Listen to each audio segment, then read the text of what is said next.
ظہور شاد Mengal top 16 cricket tournament کا final match افضل warrior اور شہید زمان کلب کے درمیان سریاب کسٹم پر کھیلا گیا۔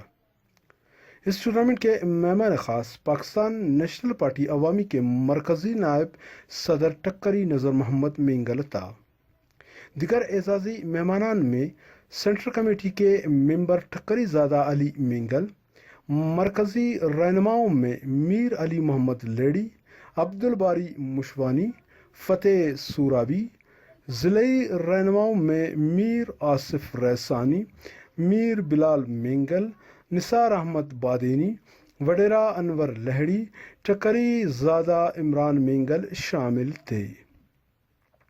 دلچسپ مقابلے کے بعد افضل واریئرز نے شہید زمان کو ہرا کر ونر کا ٹرافی اپنے نام کر لیا۔ اس کے بعد مہمان خاص ٹکری نذر محمد مینگل نے ونر اور رنر ٹیم کو ٹرافی دے دیا۔ انتظامیہ کمیٹی اور سریاب کسٹم سرکل کے صدر نثار احمد بادینی نے مہمانوں کو یادگاری شیلڈ بھی پیش کیا۔ آخر میں مہمان خاص ٹکری نذر محمد مینگل نے خطاب کرتے ہوئے کہا کہ بلوچستان کے لوگوں کو صرف 3 رستے پہ لانے کے لیے میرا جدوجہد ہے۔ سب سے پہلا تعلیم جو ہر انسان کی ضرورت ہے، اچھے برے کے پہچان کر سکے اور اپنے لیے ایک اچھا رستہ طے کر سکے۔ اس کے بعد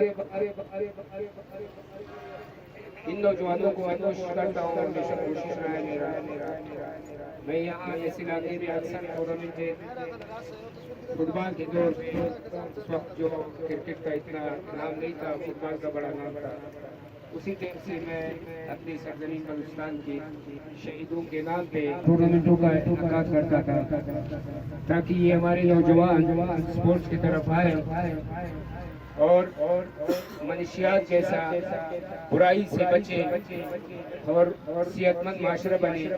اور یہاں پہ تمام دوست یا یہ نوجوان جو یہ ہمارے فیوچر جو بچے کھڑے ہیں، یہ دیکھیں کہ ہمارے مستقبل اسی لیے ہے، تو ایک اچھے معاشرے میں ایک صحت مند معاشرے کا انعقاد کرے اور سب کی ذمہ داری بنے۔ دوسری بات میری یہ تھی کہ میں سیاست کی طرف نوجوانوں کو لاتا ہوں، شامل کرتا ہوں، جیسا اس دن آپ لوگوں کا بہت سے اچھا دوست جو ہے نا اچھی خاصا ہماری پارٹی میں شامل ہو گئے، پاکستان نیشنل پارٹی عوامی میں۔ تو میرا مقصد یہ تھا کہ سیاست خدمت خلق ہے، انسان کوشش کرے کہ 2 چیز یعنی 2 کام ضروری ہے۔ ایک یہ کہ آپ نے اس زندگی کے بعد ایک اور زندگی دی جو نہ ختم ہونے والی زندگی ہے، اس کے لیے آپ نے یہاں سے بندوبست کرو، اور یہاں سے اگر آپ بندوبست کرو گے تو آپ ہمیشہ اس دنیا میں بھی کامیاب رہو گے اور اس دنیا میں بھی کامیاب رہیں گے۔ اس لیے کہ آپ سیاست جھوٹ نہ سمجھیں، سیاست کو اپنی ہی ارادوں سے یہ سمجھے کہ میں سیاست کو خدمت خلق کے لیے کر رہا ہوں۔